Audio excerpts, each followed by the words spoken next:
right, so we are still in the divided kingdom era. We'll be in the divided kingdom era for a while here yet. So today, looking at Baasha's dynasty, he's a northern king, as are all of these. Jeroboam was last week. Next week we'll look at Omri's dynasty. This week we'll be looking at Baasha. Are we going to cover some rain this week or next week? This week. Okay. Did you notice the chaos at the end of Baasha's dynasty? It was rather chaotic, wasn't it? Alright, so Baasha, and technically it'd be pronounced Baasha, but that's hard. That does not work in English. Sure does. Continues reigning in Ephraim. He actually is a man from Issachar, though, different tribe. Interesting. So he's just working with the governing infrastructure that Jeroboam had instilled already. Has a palace in Tirzah, which is a city in Ephraim. And he reigns for 24 years. His son Elah ends the dynasty, reigning 2 years. And notice the similarity there with Jeroboam and his dynasty. Just 2 generations, and the second king was a very short reigning king. So Ahijah was just Baasha's father, he wasn't a king? Yep, Ahijah was just Baasha's father. In the dynasty page there. So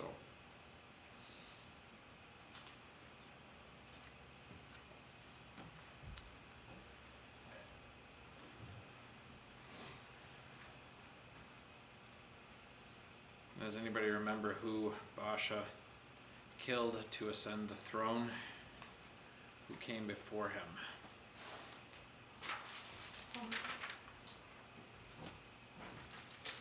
Nadab. Yes. Oh yeah. Nadab, the son of Jeroboam. So we touched on this last week. Nadab, the son of Jeroboam, has only reigned for a couple years. His father lost an enormous battle to the kingdom of Judah just a couple years before the end of his reign. And that usually strokes discontent in the kingdom. Because when you lose 500,000 soldiers in a single battle, everybody feels the loss. Yeah, they're not like committed soldiers. They're like All the villagers and townspeople from all across the kingdom. Yep. So Nadab is laying siege to Gibbethon, which is a city of the Philistines that was found in the southern portion of Dan. So if you look at your map, Dan has a tribal allotment just north of the Philistines there. Dan did not occupy most of that, and the Philistines held on to it. Gibbethon is in that portion of the tribal inheritance of Dan. And the rest of them all moved north to Dan. So the tribe was split in half. But anyway, so the northern kingdom of Israel is trying to subjugate the Philistines, or at least the piece of the Philistines again. And Nadab gets cut down by Baasha. And Baasha continues to go on and destroy the entirety of Jeroboam's household, which fulfills the word of the Lord spoken by Ahijah of Shiloh, which we referenced in the Kahoot this evening. And if you remember that word, it was quite visceral and such. Everyone who was cut down in the city would be eaten by dogs, and everybody who was cut down in the field would be eaten by the birds. The idea being that nobody would receive a proper, respectful burial. You were going to be utterly destroyed, and nobody's going to care. Exactly. So Baasha continues in the sins of Jeroboam, which is the calf worship. There's no shortage of other sinful behavior, but the sins of Jeroboam specifically is the calf worship that he introduced. And so right away here at the beginning of his reign, Jehu, son of Hanani, prophetic figure who stands up, he says, anyone belonging to Baasha who dies in the city, the dogs shall eat, and anyone who dies in the field, the birds of the heavens shall eat. Does that sound familiar? And times that's common. Well, it's just like what Baasha did to Jeroboam's household. And so he executed a judgment that was spoken by the word of the Lord, and now this same judgment has been spoken over him and his household. Whew. That's rather stiff. So not a whole lot is recorded about his reign, other than there's warfare between Israel and Judah throughout it. And when we're looking at Asa, who's the king of Judah, we'll see it from their perspective a little better. So that's one of the nice things about this period. With the two kingdoms, sometimes you get the northern perspective and sometimes you get the southern perspective. Sometimes you get both on the same event. But Baasha has a son, and we almost know nothing about him. Elah reigns just long enough to get assassinated. That is an accomplishment. 2 years are credited to him. He gets drunk in Tirzah, capital city there. It says specifically he's in the home of a guy named Arza, who's the palace administrator, so maybe his palace was under renovations or something, who knows. He was not at his home, but Zimri strikes him down. Zimri being one of the officials of his kingdom. Did they say what the reason was? Drunkenness? Zimri just saw an opportunity and wanted to, his specific motive I don't think is mentioned, but Assumed the throne. yep, he assumed the throne, and he has a very colorful 7-day reign. So he fulfills the word of the Lord spoken by Jehu, son of Hanani, about Baasha's household, and he strikes down every single male in his house, friend and relative. So you didn't even have to be directly descended or related to him. If you were just a friend of his household, Zimri made sure to do away with you too. So this was a very complete coup, as it would be known in modern parlance. Continues reigning in Tirzah 7 days, but apparently that's long enough for the Bible to credit him with continuing in the ways of Jeroboam. So I don't know what that means. He probably just didn't get rid of the calf worship, and so for that 7 days, the kingdom was still worshiping the calf gods in Dan and Bethel. But this is where things get really chaotic really fast. And I forgot what year this was. Does anybody have that on their timeline? What's like 929. 929. So this is a year of a lot of upheaval in Israel, because you go from Elah to Zimri, and then you have civil war break out between Omri and Tibni, because Omri, who's commander of the army, he gets declared king by his army, and he breaks the siege off of Gibbethon.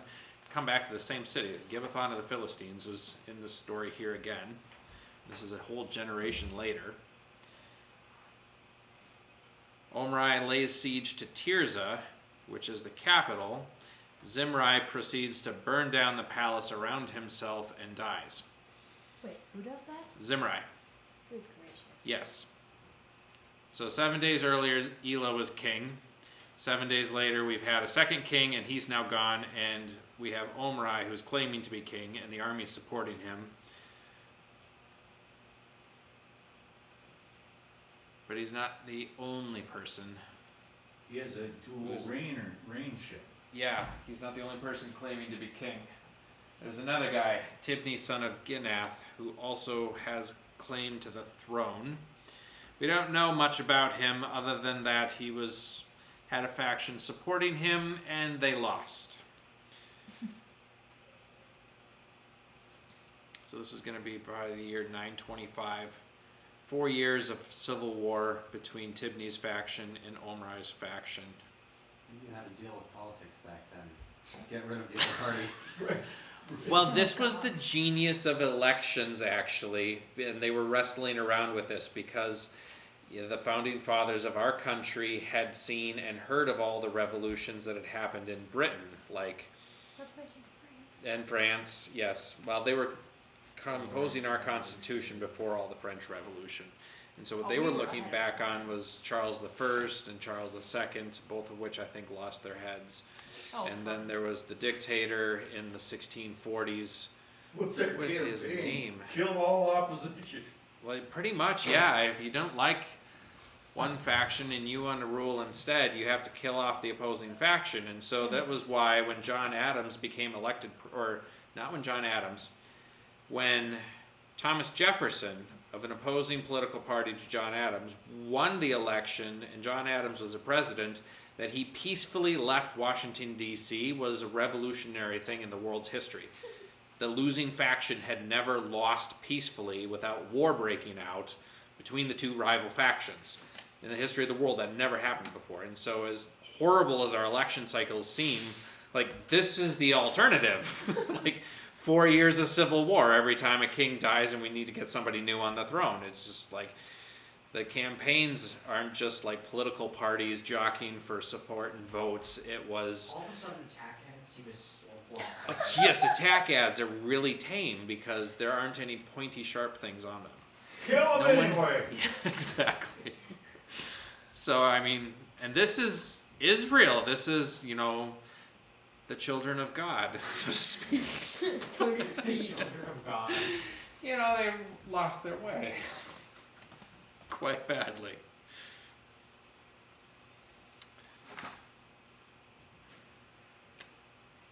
So meanwhile, while all this confusion is going on in the north, and we go from Baasha to Elah to Zimri to Tibni and Omri, we have a single king down in the south. And so the relative stability is just enormously higher. You know, I wonder what they thought as they We're just jumping watched down the there? North just Yes, go. now we're jumping down to the south. Okay. Asa is the third king in the line of David after Solomon. So it goes Rehoboam, Abijah, Asa. And Wait, what was it again? Rehoboam, Abijah, Asa. Okay. Yep. And Asa reigns a full 41 years. That's so much better than 7 days. Yep, but compare that to 4 years as president, like today. This is 10 times as long. Man, you can just do stuff and you can see the end Long of the term. plans. Yep, lots of long-term plans can take place. And it goes well with Judah when their long-reigning king is righteous, like Asa was. Later, we'll find out that it goes really badly when a long-reigning king is not righteous. So, why do you think Asa didn't just invade the northern kingdom when it developed into like chaos? Like, That's not how they rule in Dixie. it seems like if you watch Israel. like the northern kingdom who you've been fighting a war against to evolve into like this civil war with two factions, like you just swallow up one faction and then the other faction's doomed. This is a good point of question. Yes, I'm not exactly sure. It doesn't speak to it at all in the scriptures. One risk is that when you've got two rival armies fighting against each other and you're the outsider invading force, is you unite them against you and everybody in the country's mobilized. And so, I suppose that's what happened in China. yes, that happened in China when the Japanese invaded, but that's not in the Bible. So why not wait till right after the fight's done? That would be an opportune time, but then support is consolidated under one person and they still have their army relatively well mobilized and they're extremely experienced, which is also a drawback. You always want to fight an inexperienced army. So what you do is you attack them from the other side. It's clearly going down. So maybe we should create like this time machine. You guys can go back and like revolutionize Right, just go back. geopolitics of Judah and Israel in the days of No. Asa and be like, Asa, you're Just missing talk your to Asa, opportunities. 955. Asa, guess what? 30 years, Civil War, Northern Kingdom. You gotta be ready to invade.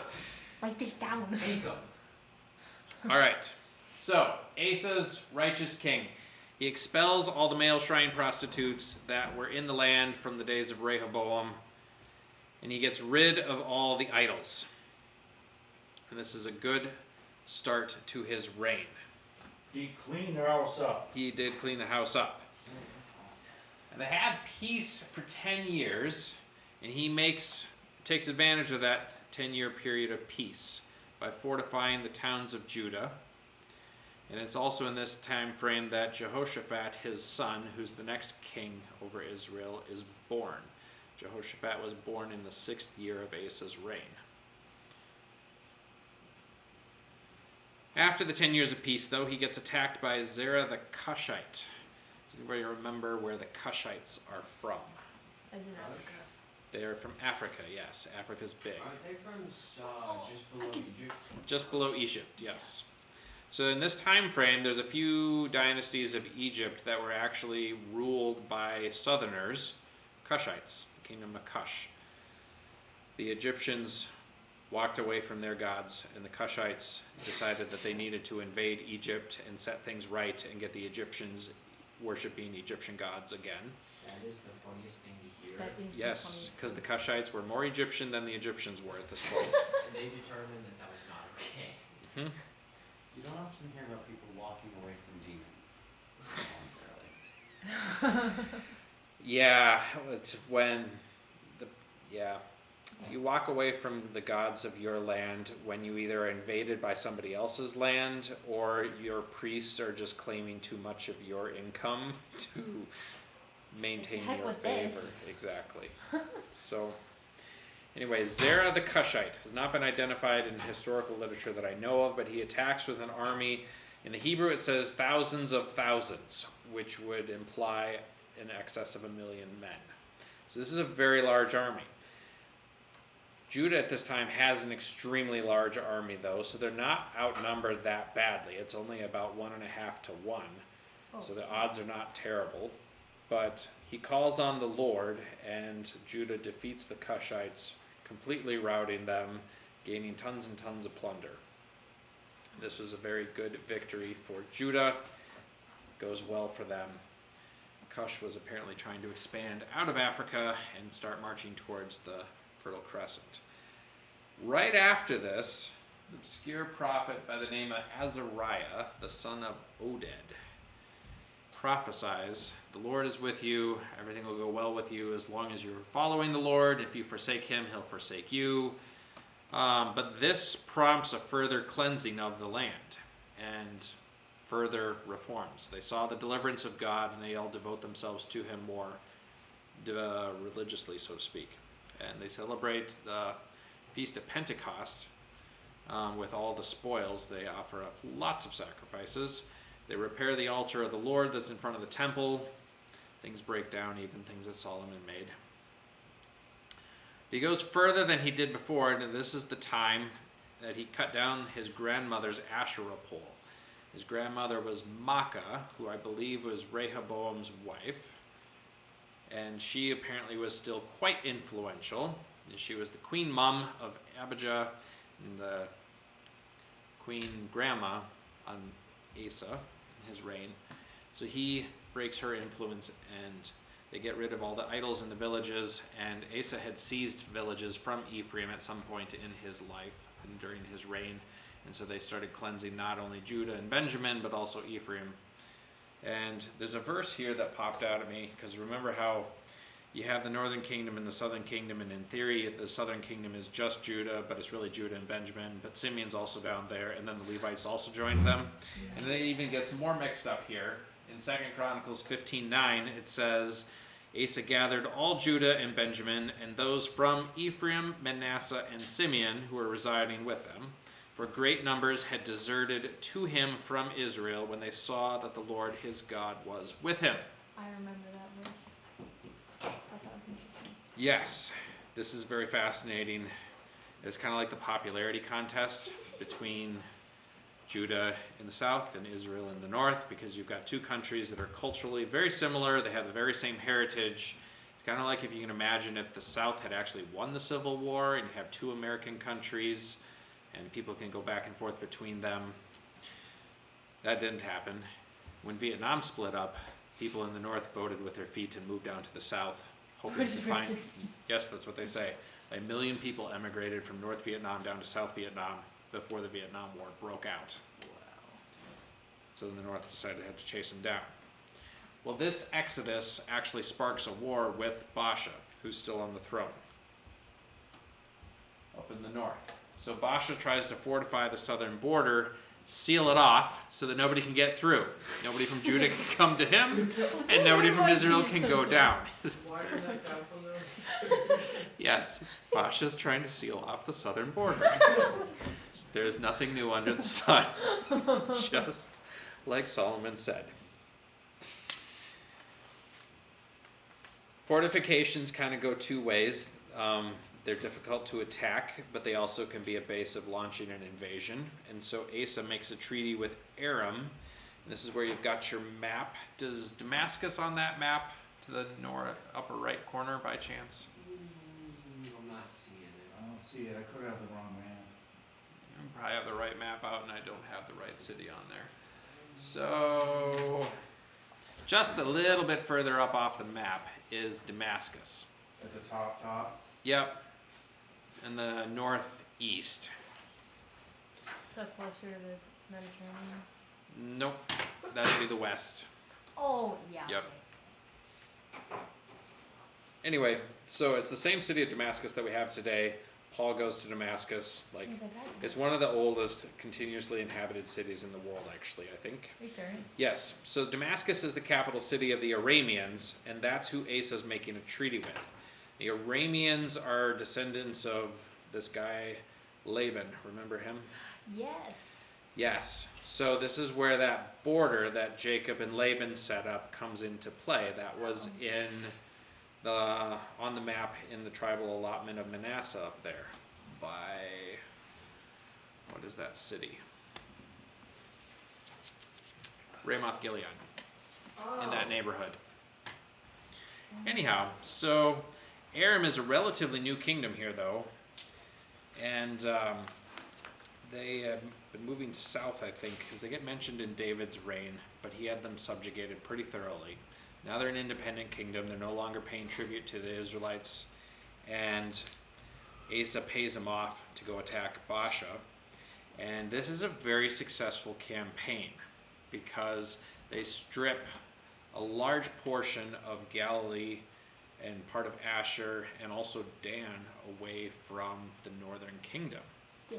Yes, they took Dan out from the northern kingdom. Like Southern Dan or Northern Dan? Northern Dan. Okay. Oh, I thought you were going to say Southern Dan. I'm like, Not Southern Dan. all the way up. Northern Dan. Airborne Yep. Dan, So they trimmed the northern kingdom down to size quite a bit.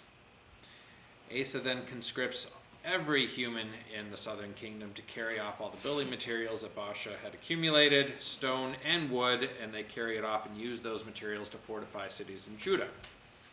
So they build the northern wall instead of the southern wall. That's really funny. Hanani the seer rebukes Asa though because he did not depend on the Lord to defeat the northern kingdom. He depended on diplomacy and provoking Aram to attack. And this actually causes some long-term complications geopolitically between Aram and the northern kingdom, and the southern kingdom gets wrapped up in it too.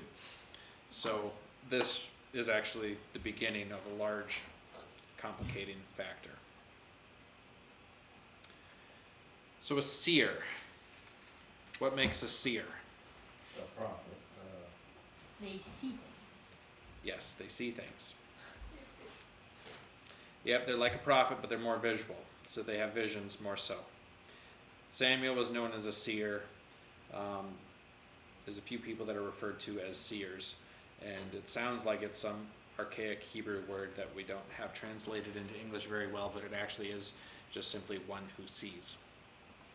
So, On the timeline, yep, where you have, you recently talked about Azariah prophecies. yep, Azariah. Right, I mean, there, it looks like there's 5 of them, and are they listed here in the dates that they would have been contemporary? In other words, we're due for one from, I can barely read this, Yeah, it's Hanani. yeah. I have a Eliezer. lot of the obscure ones on there, but I don't have all of them, and I think this is one that I missed Alright. when I was creating that, and I don't have the original to edit it, unfortunately, or print a larger version of it because my eyes are failing me these days too, and Oh I'm just my like goodness. I can't even read my own timeline. But yeah, Well, it is tiny. it is crazy tiny. Yeah. Yeah, so those are roughly contemporaneous with when they prophesied. If it's Okay. got dashed lines going out in the beginning and the end, we don't really know the beginning and ending of their prophetic term, so to speak. It's Alright. kind of a It's just this time frame they were prophesying, or at least prophesied once. Are they what you would tag as a seer? Some of them are seers, some of them are prophets. They're not much of a difference. They both speak the word of the Lord. Okay. One hears it first, the other one sees it first. Pretty So, much.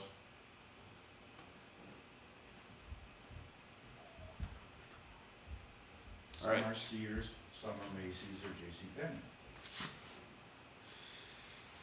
wrong generation. They just don't even I got it know, anymore. Like, I what's a shouldn't department even store? say it. Sears and Sears used to be a Come on. big time store. I Well, know. Sears and Roebuck. Yeah, Yeah. in fact, they were the first catalog store ever. All right, so Asa meets his demise. He gets a disease in his feet. Kind of oddly Is specific. that significant in any reason, or is it just like God decided Disease. we're gonna destroy his? Depends which preacher you listen to. Okay. Some preachers can find a symbolism in anything and everything, and they'll have something for that. I don't have anything in my mind that comes to me off the top of my head, but the significant thing here is he doesn't seek the Lord, he only seeks physicians. I noticed that too. Yes, and the author in Chronicles makes a big point of that because he sought the Lord when he needed help against the Cushites, and he gets deliverance. At the end of his reign, he doesn't seek the Lord for help, and he dies from this disease of his feet. We- That's, That is weirdly scary. Like, Mhm. wonder what that was like. Yep. So And it's, what is this foot disease that can kill you? I don't know. It could have been gout, but I mean, it's hard to say. Wasn't he, when he was still a soldier at that time, wasn't he? Don't think it says anything about that now. Okay. I'm trying to Yeah. determine what the disease was too. Yeah, a long time later, Hezekiah has a disease of the feet, and Isaiah the prophet comes and tells him, this is going to be disease unto death. Get your household affairs set in place. Must have been one heck of an ingrown toenail. Right? Right, I mean, yeah, it's not likely trench foot because they didn't have trench warfare back then. Trench foot. Some disease of the feet. Don't know what it was. It could just be that he got an infection, and infections used to be fatal more regularly than they weren't. Well, I'm not very far in life, but I'm a foot up on him. Anyway, so he dies in his 41st year after being diseased in his feet. So he is a righteous king, and he, does an awful lot for, The nation. huh? The nation.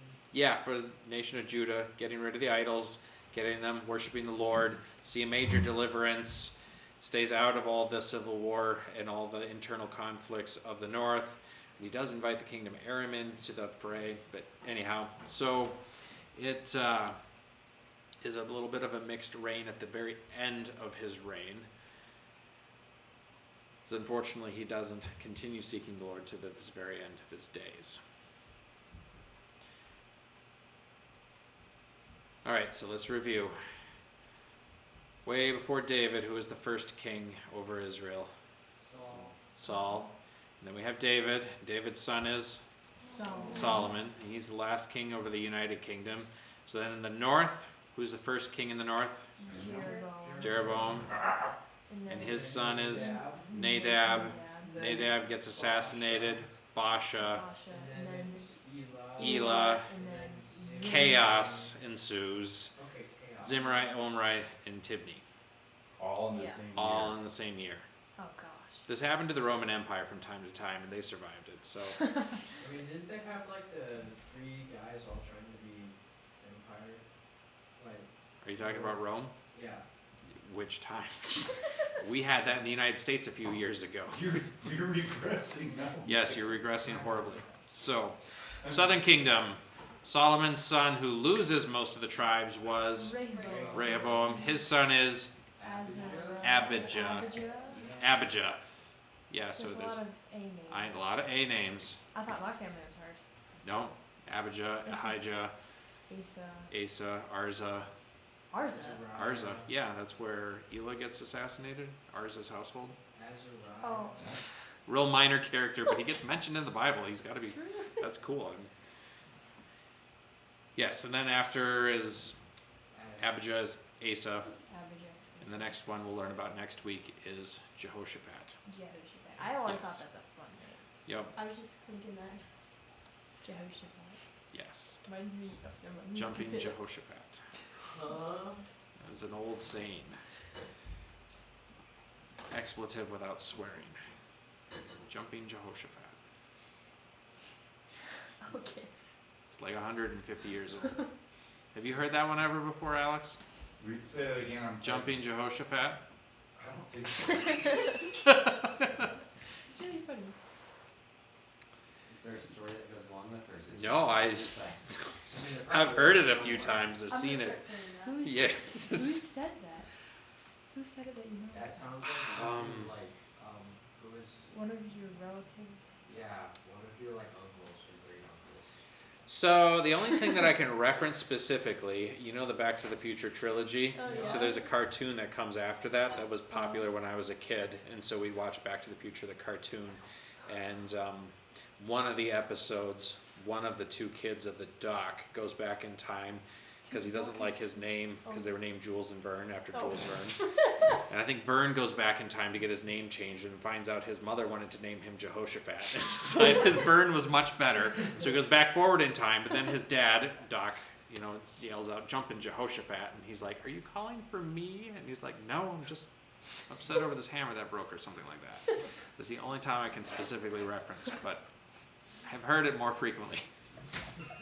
Oh. We digress horribly. I was gonna say. All right. Next week, I don't think we're going to have this much extra time at the end because the next dynasty is complicated. That's going to take a lot of handouts. I'm starting to track it a little better than I have in past weeks. I can tell you Yeah, that. so the timeline helps. The handouts will help a little bit. This next one is crazy confusing. I don't know if the readings even get through the entirety of the next dynasty, Is it honestly. in the south or the north? It's in the north. Omri's dynasty goes on forever because Ahab is part of it, and Elijah and Elisha prophesied during it. Oh, I see that. Yeah, so the readings is next week. We actually already got ahead a little bit. So we'll get through most of it. So 1 Kings 22, 2 Kings 1, 3, and 8. Those are the absolutely critical chapters. If you can fill anything else in, you'll learn a lot more about Elisha specifically. And then 2 Chronicles 17, 19, and 21 cover the highlights of Jehoshaphat's reign. But he's another righteous king that gets a lot of chapters. Jehoshaphat? Jehoshaphat, yep. So the 7 chapters chosen are the more critical ones. If you want to fill in, you'll have a more well-rounded understanding of it all, but not expected, not assigned. Any questions before we conclude? All right, so we're done with 10 minutes to spare.